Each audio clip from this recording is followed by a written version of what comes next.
Thank you, Justin. We are being recorded. Okay. I'm Leanne Overton, the artistic founder and director of this program. This is our 8th year. We managed to meet online last year during the pandemic. We shortened the amount of days and time in the days, hours in the days, but we really got a lot done and it was really fun. But we're over excited to be back in person at Opera America. And the dates are July 30th. It's a Saturday, Friday night we start and we run through the whole week and we finish. Our final performance is Sunday, August 8th. So I just wanted to say a little bit about myself. I don't feel old, but I've been working with singers for 30 years now, with professionals, graduate studies, undergraduate, and high school. And right now I'm at Manhattan School of Music and Montclair State University. And hopefully the Metropolitan Opera will come back this fall and I'll resume my job as a title caller, which is the bird's eye view into some of the best singers in the world and musicians, the music makers. Oh, and don't forget the stagehands. Anyway, but I digress. So each year, I ask the participants at the end, is our motto, does it hold true? Free the body, free the breath, free the voice. And they all say, yes, absolutely. As you probably know, respiro literally means I breathe, from the Italian verb respirare. And I thought that's exactly what I want to focus on in this 10-day intensive. The thing, now that we've done it for 7 years, I can say it's life-changing because you really get to focus on your body as the instrument. In school, there's all these distractions, getting ready for this, that, and the other thing, running to this lesson and that coaching. But with us, it's concentration of the utmost. That's why we call it an intensive summer program. And we don't talk about vocal technique. What we talk about is the body. And then what always happens is the vocal technique frees up and then the voice comes sailing out. I've watched it all these years. It's just, it's incredible, I have to say. Our alumni have actually gone out and done wonderful things after this program. A lot of the undergraduates got into the graduate schools of their choice, like Indiana Bloomington, Cincinnati Conservatory, Mannes School of Music, Juilliard. Laurie Schiff is working with one of our grads right now as he pursues his master's. And I noticed that this year we had 2 alums on the Metropolitan Opera National Council encouraged, they received their encouragement award. So next year they're going all the way. So it's just really fun to watch this level of the emerging professional and where they're going after the class. I mean, we can't take full credit for it, but I know we do have a cog in their big wheel. So before I introduce my faculty, just really quickly, a brief description of what we do.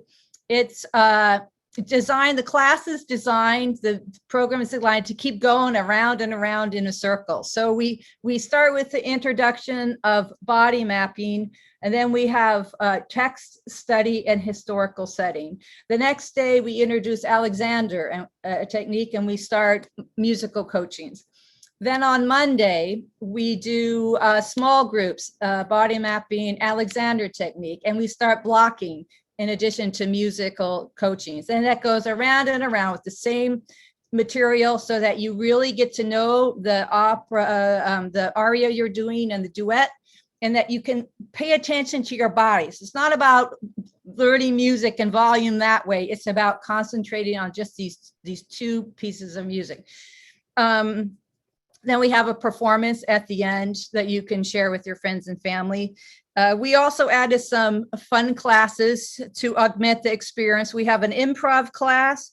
We have one that we added last year in the pandemic called Thinking Outside the Box with Your Career. How can you shape your career if it's not going to be the ordinary way you thought it was going to be? Successful video auditioning. Managing stress for peak performance, which is taught by a black belt in Aikido, who's married to my friend, a singer. So he understands the singer's mentality. And this year we have our artist manager, Ken Benson, who worked for Cami for many years, one of the biggest agencies for classical singers here in New York. He knows everything. He always wins the Met quiz too, by the way. All our faculty are positive and supportive, and we want all of our participants to go out and feel great about themselves and take this information and build on it. That's how we rock. Okay, so I would like to introduce first Lori Schiff, who is our Alexander teacher. And she'll be introducing, Eleanor Taylor could not be here today, but she will be helping with some of the small groups during the week. Take it away, Lori. Okay, thank you very much, Leanne, and welcome to all of you. I have a request before we get started, because I see that there's quite a few people here, but actually what I see is that there's quite a few names. For us to help you out at any level, even today introducing, it helps an awful lot if we can see you. So if you don't mind, if there's any way that y'all can open up your video, we get to see your wonderful faces. And since we're all at home, there's no masks or anything, so we really get to see you. And the thing with work like Alexander technique is, in order to help people, I absolutely need to see and experience them. So I do hope that if it's possible, and I understand, I've been teaching on Zoom all year, I understand if it's not, that's okay. But anyone we can see is awesome, so thank you so much. As Leanne said, I am the Alexander Technique teacher in the music division at the Juilliard School. I've been there for 30 years, equaling her experience in working with singers. I work with instrumentalists and singers, but you know the Alexander Technique is for anyone and everyone who's got an open mind and an interest. Doesn't have to be a performer or a singer, it can be absolutely anyone. So, as I see you all coming on, that's so great to see you. So I'm curious, before I even get any further, how many people here have had some experience of Alexander Technique? Is there any way you could see some people going, no, not really, no. I see a hand raised, that's cool. I see a couple of thumbs up thingy things, you know. That's awesome. If you write stuff in the chat, I'll tell you I can't see it, it's too small, so we'll get to that later. What can I say? So anyway, often when people in these situations have said, oh yes, I've had that, I've experienced it, it's been in a group and they have some memory about some helpful tips, but that's about it. The really cool thing with Respiro that Leanne has done a beautiful job setting up is that it's a small program. And when you come and you work with us at Respiro, you'll get individual attention, and it's hands-on. Alexander Technique is hands-on. The difference of my training versus someone else's in a different field is the schooling that I have for 3 years of Alexander study is largely on how I use myself and how I use my hands with others. So it's very, very specific. In Zoom, like this, what we teach a lot of is learning to recognize your habits and tensions and how you can change them. And when we can use our hands, we can be even more specific. So when you come to Respiro and it's in person at Opera America, I will work with you literally hands-on, as will Eleanor Taylor, who's our other Alexander teacher. And it does help quite a lot. So the thing with Alexander Technique, we learn about habits and reactions and how to control them. So the real skill you start to get in Alexander is the skill of yourself and the skill of directing your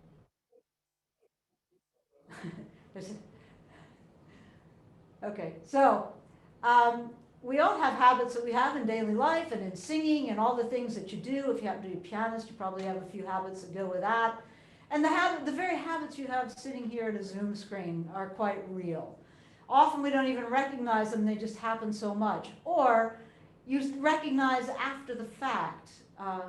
Really common one that I hear from singers is, yeah, my shoulders go up when I'm singing. That's pretty common stuff. You don't need a whole course about that. However, if you've heard that more than once and you know that about yourself from multiple times, then maybe you haven't quite figured out how to control that habit. It's not that you do or don't want it, it's just you don't know how to control it. With Alexander, you're going to learn to recognize what tensions get in the way of you expressing yourself through singing or however. So let's look at something really basic, because I only have a few minutes here. The way you use your body affects how it functions. So if you're using your body in a nice, upright, easy, balanced way, everything functions better. You don't need Alexander to know that. However, in Alexander, you'll dig in and learn about it. So let's look at one really, really basic thing, like since the name of our program is Respiro, let's look at a little bit about breath.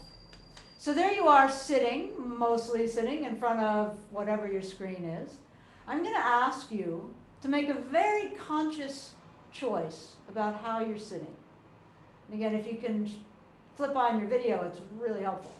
So let's all choose to squash down, and I'm going to demonstrate, but you don't really need a demonstration for that.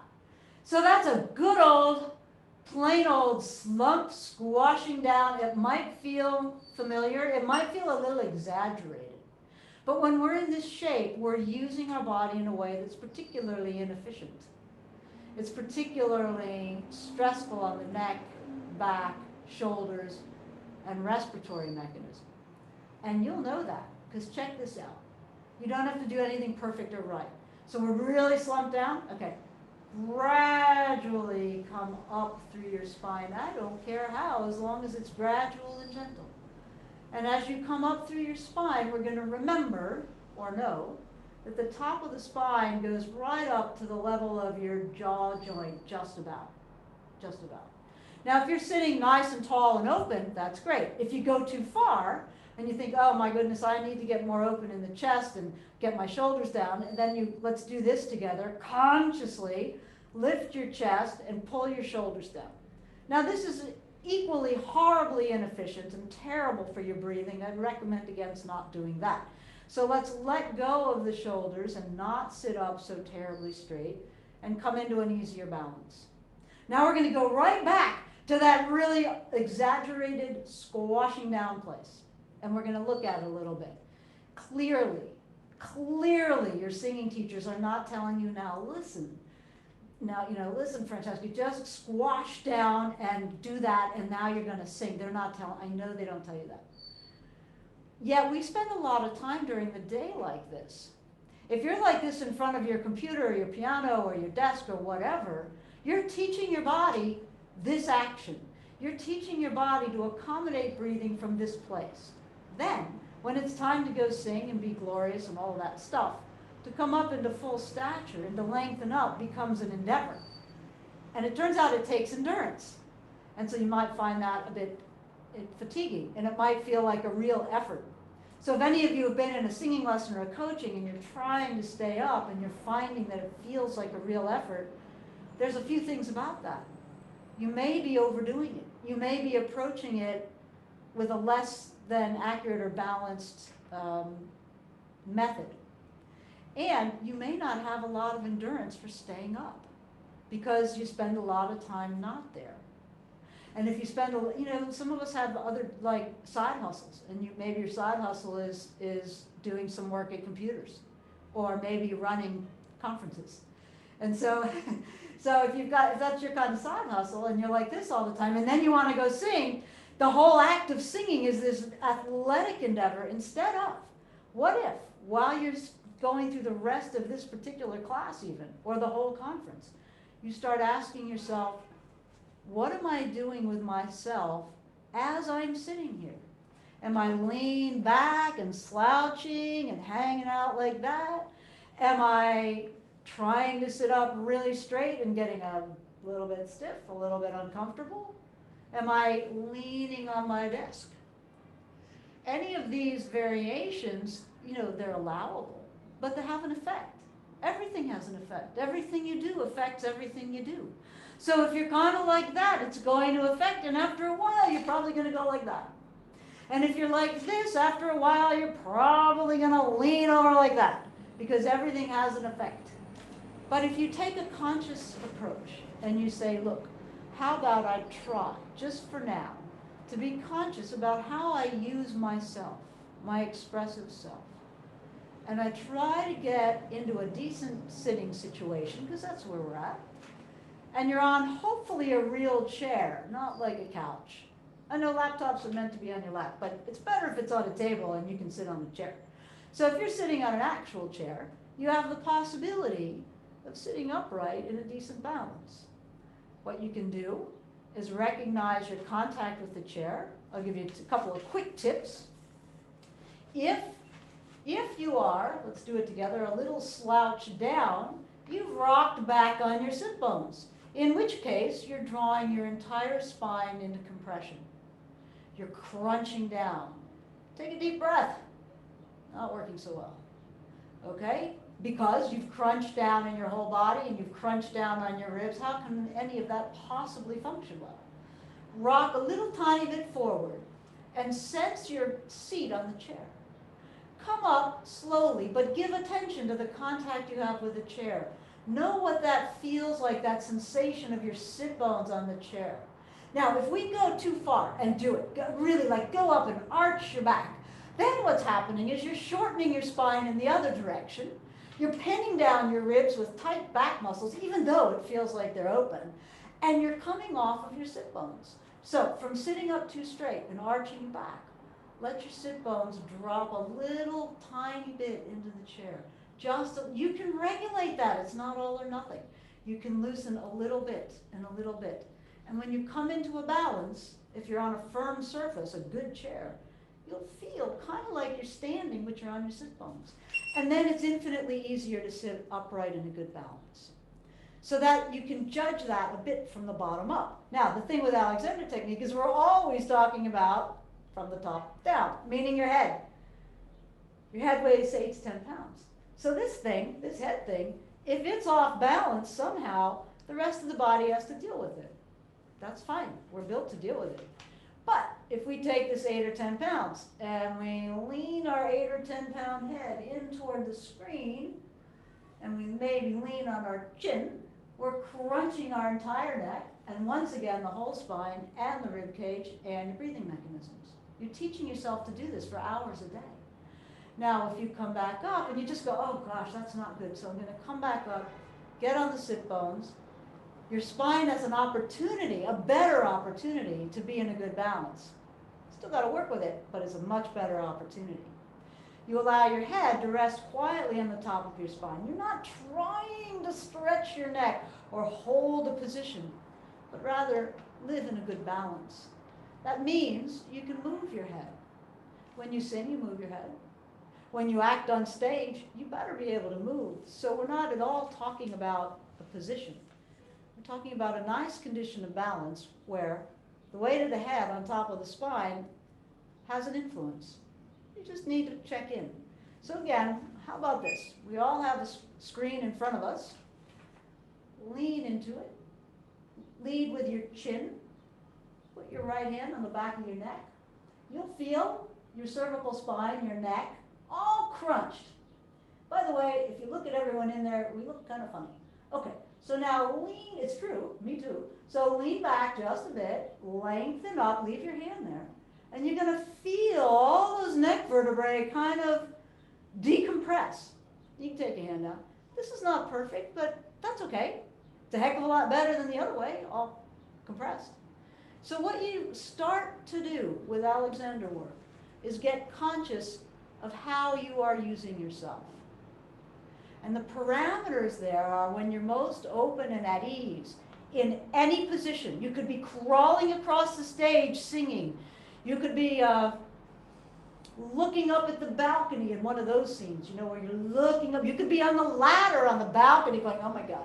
And you can be in any of those shapes, and you can control through your brain, you can control and regulate your tensions so that you can be in the best balance possible within those shapes. With the hands-on help in Respiro that you would get from me or from my friend Eleanor, we can really guide you and help you regulate and recognize the sensations of what's too tight and too loose at a level that you would be thrilled and surprised to find. More often more often than not, Alexander teachers, after we work with someone, we say, well, now how's that? And people are saying, well, I feel light and easy and I breathe better and all these things. It's real. I've been doing this a long time. So if you want to feel light and easy and comfortable, but really if you want to know yourself, get involved in these kinds of things. Alexander and the other work that Leanne is introducing you all to in this program, it's well worth it. And the way that she has done it is, for Respiro, is you get introductions and then additional sessions with everything throughout the whole week. So it's this great layered on effect. In the meanwhile, you're singing and performing and it all builds up and you get a sense of physical confidence in yourself and physical recognition of what you're doing, so that maybe later when you're out there elsewhere, you'll recognize things that you're doing and you'll have tools to make the changes you want. And when people give you coaching and direction, you'll have better ways to understand it for you, for yourself, your body as an individual. So I'm going to leave you with that because Leanne is trying to introduce everyone else as well. If you have questions about Alexander technique, you can email me. You can get in touch with me directly if you like. You can write to Leanne and she'll funnel it on to me. Or later in the week, she may be able to answer some of your questions, as Leanne has done quite a bit of this as well. So thank you very much. Let your head go up. Don't compress yourselves. Breathe easy. And if you catch yourself slumping down in the next few minutes, it's okay. Just come out of it. It's really easy. Okay. Thank you, Lori. You make it sound so great. I want to do it. If you don't mind, Lori, if you have a second, or you can call out to me, if you can drop your email in the chat, then that'll help people reach out to you. Or you can call it and I'll type it for you. All right. It's Schiff, LSCHIFF, at Juilliard, JUILLIARD.edu. Schiff, LSH. Oh, sorry, LSC. I'll put it in the chat. Go ahead, Leanne. You're going to want to continue. I want to introduce Jan Prokop, who will be doing the body mapping. Take it away, Jan. On mute. Yeah, if I can share my screen. Body mapping is I'll take you a little in a different direction than Lori, but we'll talk about the same stuff. But the brain can only the body can only move the way the brain tells it to.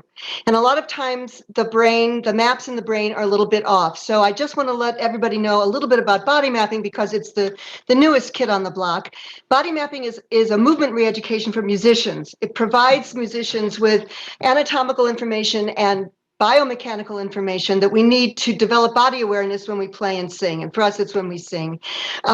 We adjust the body's brain maps. And by doing that, we enable us to recognize and release muscle tension to allow us to move better and sing better with more ease. Now, one of the things that Lori was talking about was your head and your spine. So I just want everybody to, and I'd love to see you, I really would, to see if you're doing this with me. Where is the top of your spine? Where does your head meet your spine? Does anybody know? Oh, good. I like to see. Thank you, Lauren. Thank you, Francis. This is wonderful. Jennifer, good, good, good. So if you put your fingers in your ears, you're all correct in terms of height. You're not exactly correct in terms of exactly inside your head and your neck. If you put your fingers inside your ears and point them down just a smidge, where those two fingers meet is where your head meets your spine. In the middle of your neck, where your head meets your spine is right in here. And most people don't know that. So when Lori's talking about your head being off balance, she's not kidding. Most of us walk around thinking this is the correct way to walk around with our heads on our spine, because we all think that our head meets our spine in the back of our neck. And it doesn't. The cervical spine does a little bit of a curve from where you can feel it last, and it goes up into the middle of your neck. So I want you to keep remembering that. I'm going to show you a really cute slide in terms of what Lori was saying about the balancing your head on your spine. I do better with 12s. So if your head weighs the pound, it weighs it's the weight of a bowling ball, which is about 12 pounds. And it doubles. So if you put your chin a little bit forward, which a lot of people do when they sing, now we have 24 pounds of weight on the neck, and the neck is not built to do that. So now we have to start recruiting muscles in our neck to do things they weren't supposed to do. If we go further forward, now we have 48 pounds and the spine has to go forward to keep it there, and the muscles have to help our head from not falling off, in addition to other things. The further we go, the more pressure is put on our neck, and as Lori was showing you, the more squinched up the cervical spine becomes. And this is what eventually happens. Right? We have to be really careful that we don't get our heads into text neck position, into all of those wacky shapes that we get into now. I have to tell you, I went to the dress rehearsal. I teach at Montclair State University in the music theater program, and I went to the dress rehearsal, the filming of the Titanic. And on the last pastiche, all the kids were on stage, facing down stage, and I saw beautifully balanced bodies. And I don't know if you can see this, and I saw this with their hands. Everybody's shoulders were rocked forward, which is another thing Lori was talking about. They were rocked forward, which was compressing their lungs and impeding their ability to breathe correctly, but they were all like this. And they've all had my class, so that's not saying much, is it? So much for what they remembered. But let's go back to this. So I want you to remember that half of your head is in front of your spine and half of your head is behind your spine. And a wonderful exercise to do this is if you put your thumbs in your ears. Everybody do this, thumbs in your ears. And when you do this, make sure your shoulders are released down. I don't want your shoulders up here. Shoulders released, pinkies underneath your nose. Now you get to move your shoulders, but you can't move your head. So I'm going to move my fingers to behind my head. Now I've moved my shoulders, I've moved my arms, but I haven't moved my head forward. So if I do this and I do this, keep my head absolutely still, you can see that half of your head is in front of your spine and half of your head is in back of your spine. And that is very, very important for singers to remember, because the further off we get, the more compression on our spine, the more weight we're putting on our chest. And one thing that Lori and I didn't talk about this at all, and we're on the same page with what we want to give you the first time out. If you're sitting on your chair, and you can do this standing up as well. If you're sitting on your chair, I want you to sit, and since we're all musicians, let's say sit flat. So, right, you're going to go this way. You're going to scrunch forward. You feel your shoulders roll forward. Your sits bones, as Lori was saying, are pointing forward. You're not on them anymore. They're pointing towards the front door. And now I want you to sit as though you're in the military and you're the best Marine ever. I want you to sit sharp. So your shoulders go back.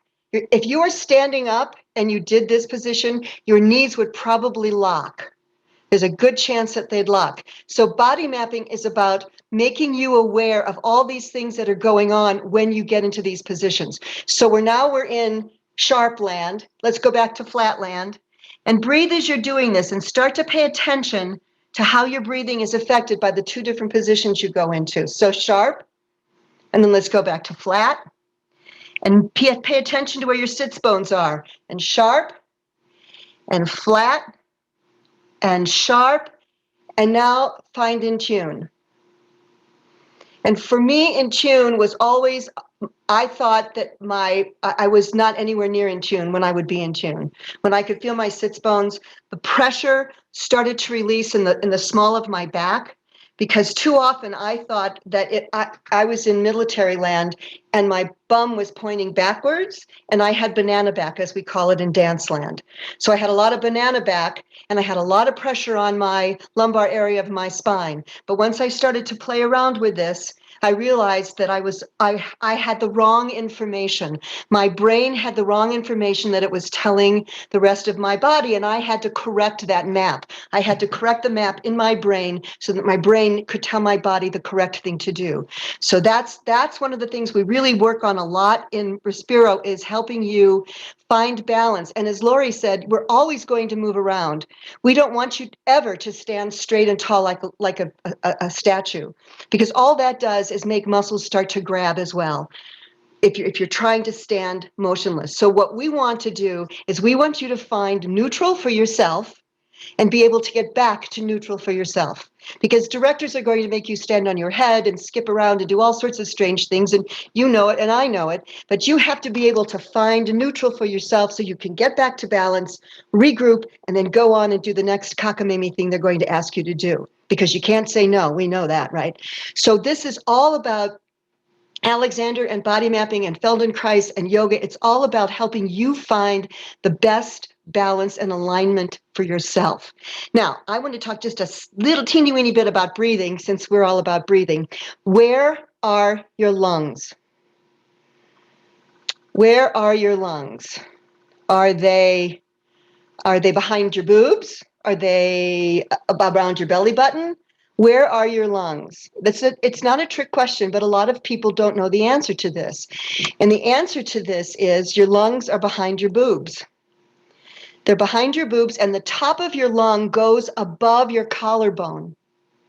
It's way up here. We don't breathe into that particularly. We don't worry about that. But air goes up in here.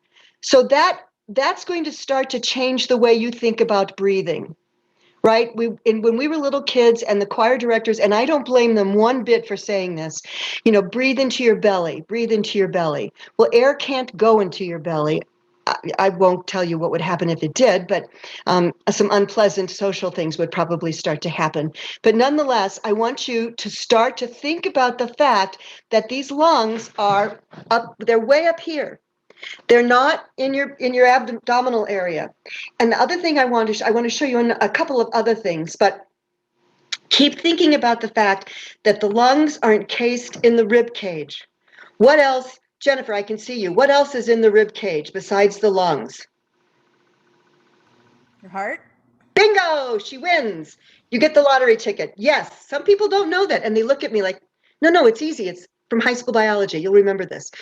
So I want you to start thinking about this, right? Now, the diaphragm, and this is another aha moment for a lot of people. The diaphragm, if these are my ribs, the bottoms of my ribs, the diaphragm sits way up here, way up here. Let me see if I can get my pointer going here. It sits way up here. And as my diaphragm contracts, it's an involuntary muscle. It's getting a message from the brain. Hopefully the brain gets this one right. Tells the diaphragm to contract, and the contraction causes the diaphragm to push down a little bit and out.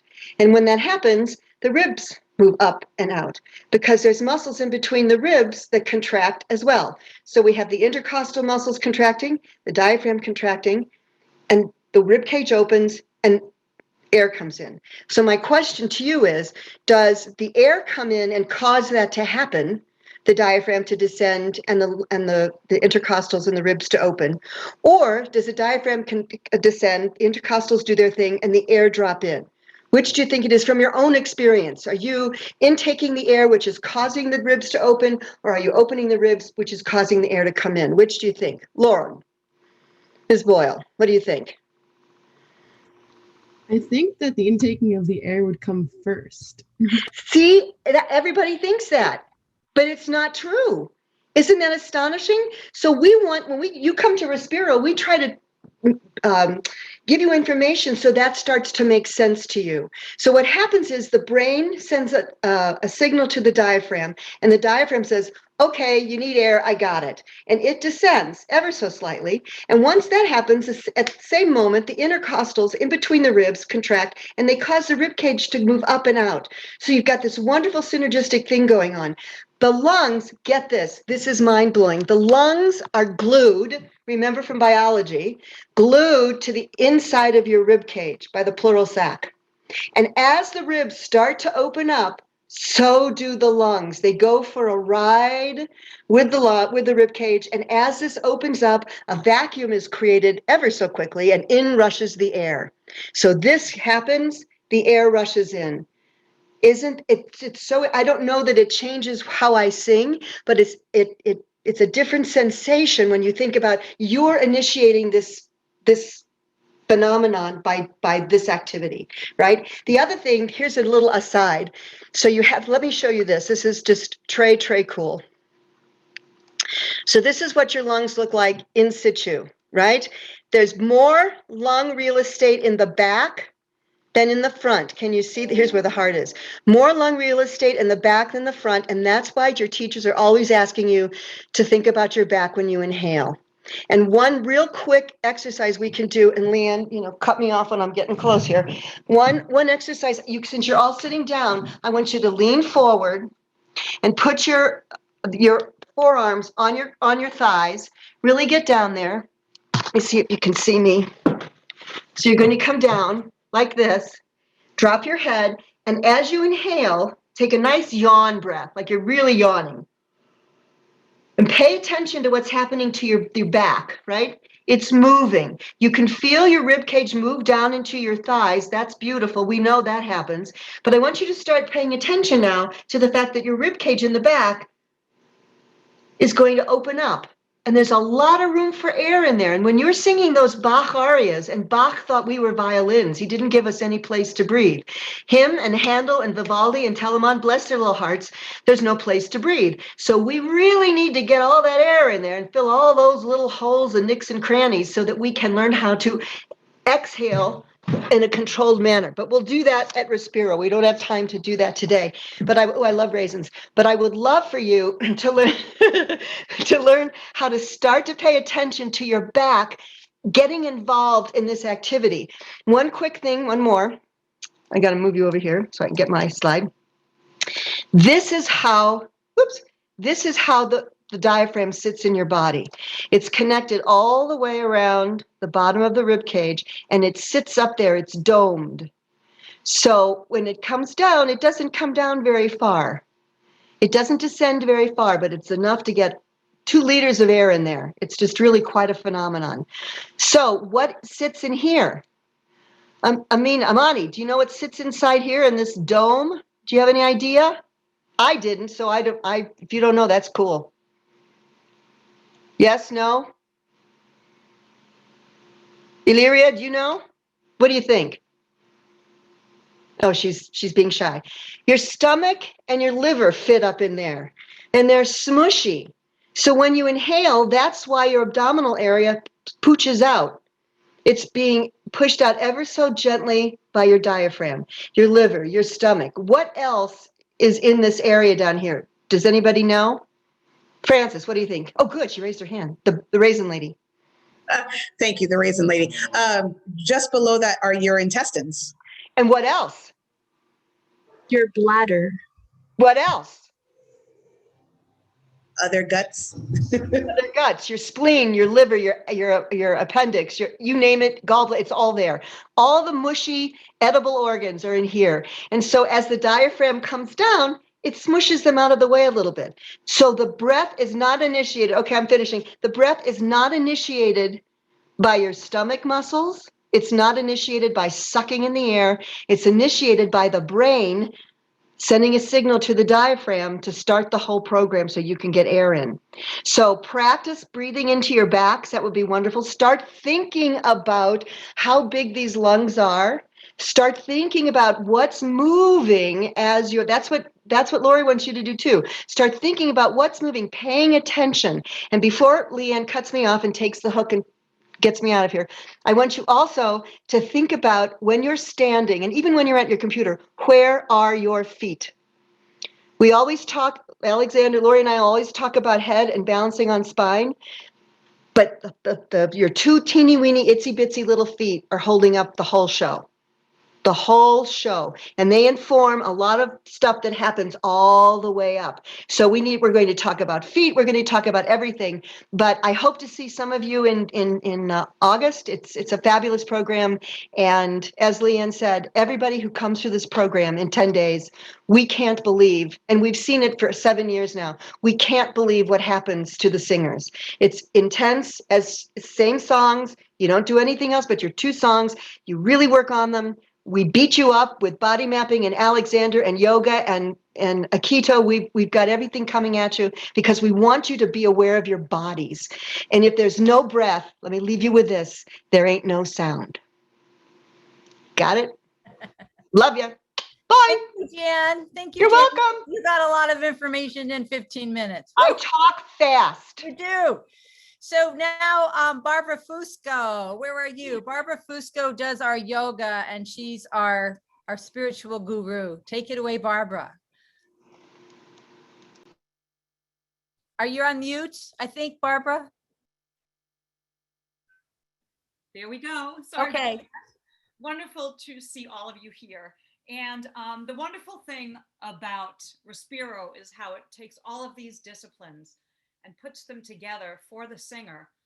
And by the time you give your final performance and leave to go on to the rest of your careers, may I say, you have with you a great toolbox. And yoga, which happens daily, puts all of these things together also that you learn in Alexander technique, that you learn through body mapping. And it helps you find it on a daily basis. And the thing that's so great about starting your day with yoga is that it's going to help you immediately focus your mind, focus your breath, find your body, find where you are that day, and then help get you through that hour of class where as you move on through the rest of your day, you're ready. You're ready.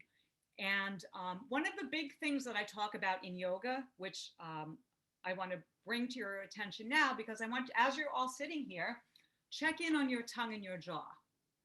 What are your tongue and your jaw doing? It's a phenomenon that I call sucking, that we all do, where we have the tongue glued to the roof of the mouth and we're clenching our teeth.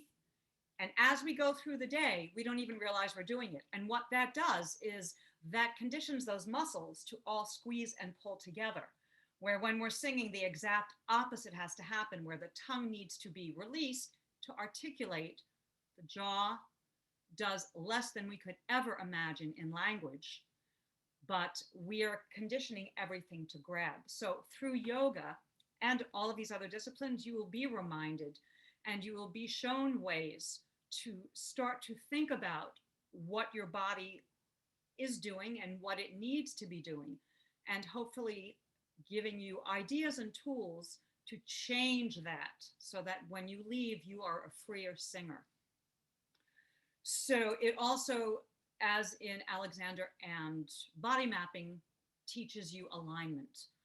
And I use different props and I do different things with the breath to also help with alignment. And as Jan was talking about finding your feet, of course, one of the initial poses of yoga is Tadasana. I don't know, have any of you taken yoga or do you take yoga? Excellent. Okay, see a few hands there, yeah.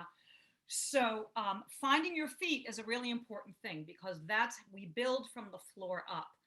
And in Tadasana, I'll show you a way using your block. I'll bring all props for everybody. You just need to show up with a mat, how to find your alignment. And it's a wonderful, simple thing. And then as you go through your week and go through your yoga practice and go through your coachings and what have you, if you remember this great thing that I'll teach you with the block, it will truly help change your posture. That along with what you're getting from Alexander and body mapping, because they all come together to do the same thing. And with the daily yoga practice, we build little by little so that we're adding poses, we're refining poses we've already done. I also introduce pranayama techniques, some breathing techniques that will also help you find a better release of the breath, better release of the diaphragm, because many singers don't even realize it, but they tend to keep that diaphragm there, holding it there. It can go into spasm. Through this program, it will show you how to breathe to release and release to sing. And that I think is just a beautiful mantra, to just be able to breathe to release and then release to sing. Allow your imagination, what you need to say, bring in the next breath, because you've already taught your body how to release through these different body techniques. Okay, pranayama. The other thing that's really good about yoga is it also helps you keep the breath moving while your body is in motion, which is a really important skill when it comes to stage work, concert work, right? Because sometimes the tendency is to walk across the stage. Okay, now I sing. Okay, I have to go over here. Okay, now I sing. Whereas with yoga, you have to move and breathe. Where the breath ends, the inhale begins. So it's never stop, hold, and then inhale. It's always this automatic letting go, opening the ribs. That's another thing we'll work on is how to open the ribs, how to allow the diaphragm to descend, how to engage the pelvic floor, that they all work together. How does the diaphragm and pelvic floor work together? These are things that you'll learn there through all of these modalities.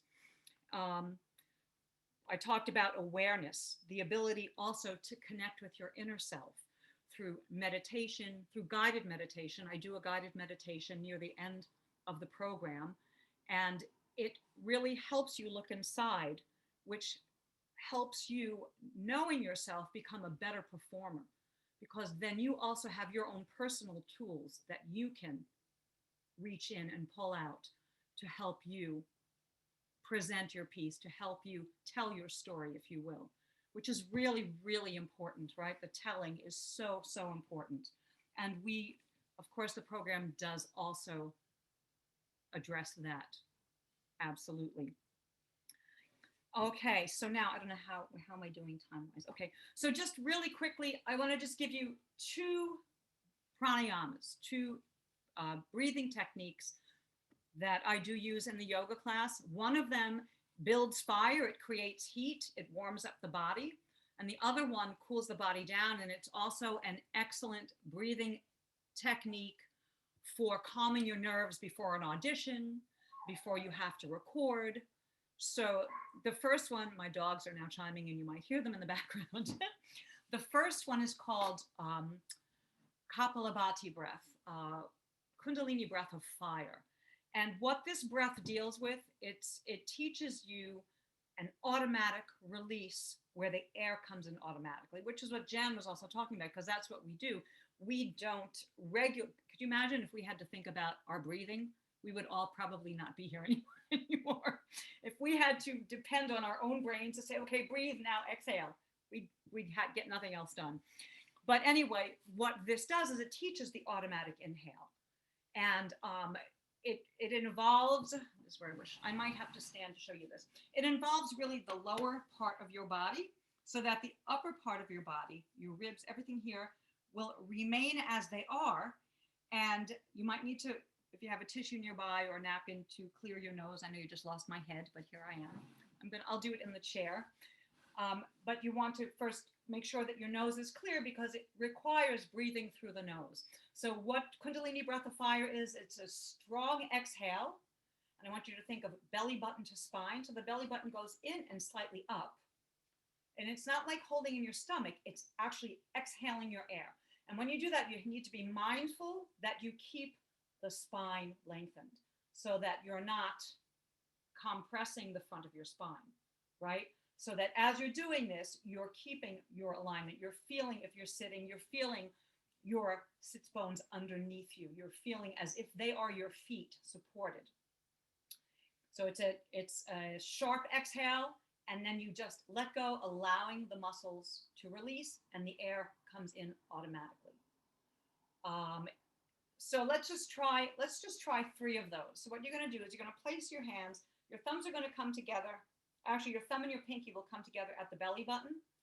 And then your fingers are going to just kind of embrace your abdominal area, so that we're completely underneath the diaphragm, right? Because the front of the diaphragm is here. And as you will learn, or you may already know, it's connected along the rib cage, so that its lowest point is in the back. But what you want to do is, on the exhale, you're going to bring belly button to spine as it slightly moves up, and then you're just going to release it. And as you're doing this, be mindful that the tongue and the jaw are not muscling with you. All right, so we're going to inhale about 3/4 of the way, so you're not going to start with a full breath. And then I want everyone to exhale sharply, but thinking belly button to spine. And then just let go. Let go of your muscles. Were you able to feel the air come back in automatically? Do I have yeses? Let me see. Okay. I see Francis. Hi there. So Yes, excellent. So we're going to do 3 of those now. So it's going to be, they'll come one right after the other, and give yourself recoil time. Give yourself time for the muscles to let go and the air to come in. Then do your next exhale, so that we're only involving the underneath the diaphragm, right? The area underneath the diaphragm. So here we go. We're going to do 3 in a row. So you can just do them on your own.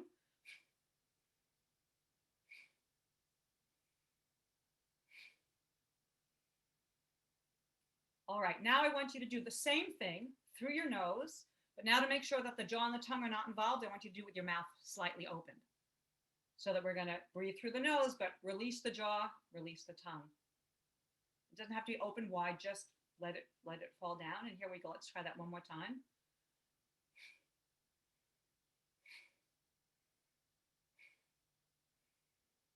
All right, how did you all do with that? Could you feel it? Yes. I'm seeing head shaking. Yes.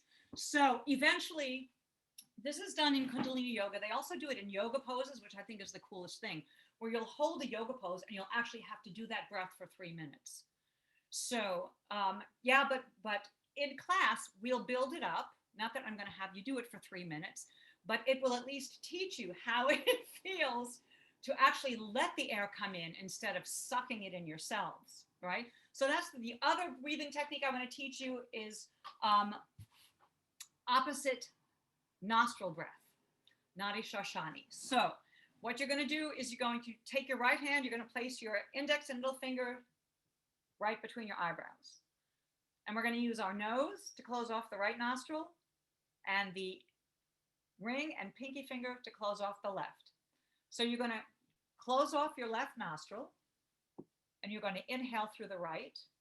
So inhale, I'm going to count to 4, 2, 3, 4. Close off your right nostril, keep the air where it is, open up the left, and now exhale, 2, 3, 4. Inhaling through your left, 2, 3, 4. Closing off, switching over, and exhale, 2, 3, 4. And inhale, 2, 3, 4. Closing off, switching over, and exhale, 2, 3, 4.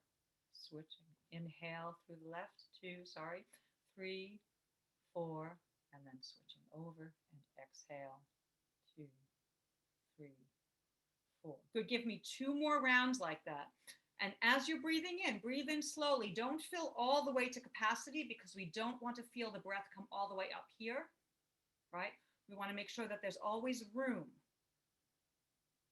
And then once you exhale, allow whatever breath you used to come back in so that you're not taking in any more breath than you've already used.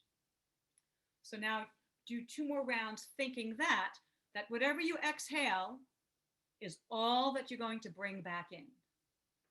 No more, no less. So that we're finding a balanced inhale and exhale, allowing the system to find its equilibrium. And you can do this breath with your eyes closed. And it's an excellent, excellent breath to do before an audition, before you have something that makes you nervous coming up. Okay, so how was that experience? Yes? Excellent. So I want to tell you that if any of you are available to come on Saturday and ask Leanne questions, find out about our program, I'm sure that it will change the way you think about your singing without ever having to take a singing lesson there. And that to me is the greatest gift a program can give you, because what that means is you have learned tools outside of your voice lessons that can actually help you explore your voice better, become a better singer, and it will also spark your imagination and your desire to be the laboratory of your own voice, where you can then start to depend more upon yourself, what you know, what you feel, to fix things and figure out what is wrong, rather than feeling that you have to run to a teacher. Teachers are important, don't get me wrong, but we also need to understand our instruments. We need to understand the way our own bodies feel, the way our own breath feels, things that block us, things that don't serve us, and then finding these ways to begin to let go of these bad habits without ever having to sing a scale yet. You know, so I encourage all of you, and I hope to see some of you there. I hope to see all of you there, although we only take 10. But thank you so much. It's been a pleasure to present, and namaste. Thank you, Barbara-san. You're welcome. I'm so calm now after that breathing. I forgot what I was going to say. No, I didn't. Actually, this year we're just taking 8 people. And so everyone gets a lot of individual attention. And there was a question about, are we meeting in person? And yes, we are. We're so excited about that.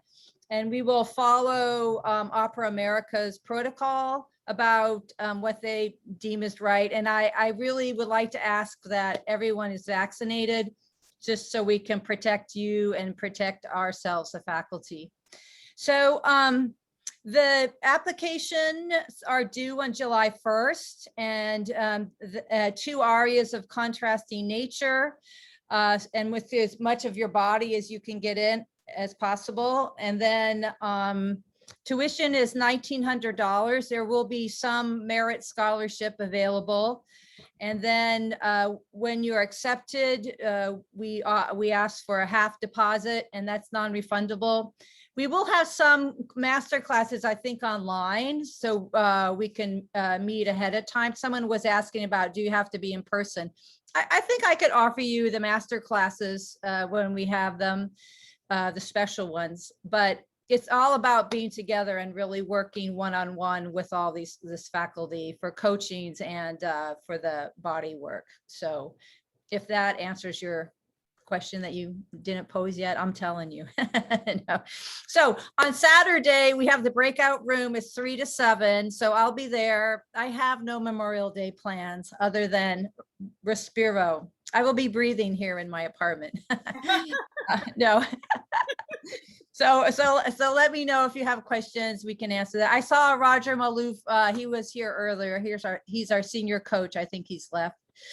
And Morgan Manifacier is an alum, and he's just won a big competition. So he's one of the ones that I mentioned are going on and doing great things.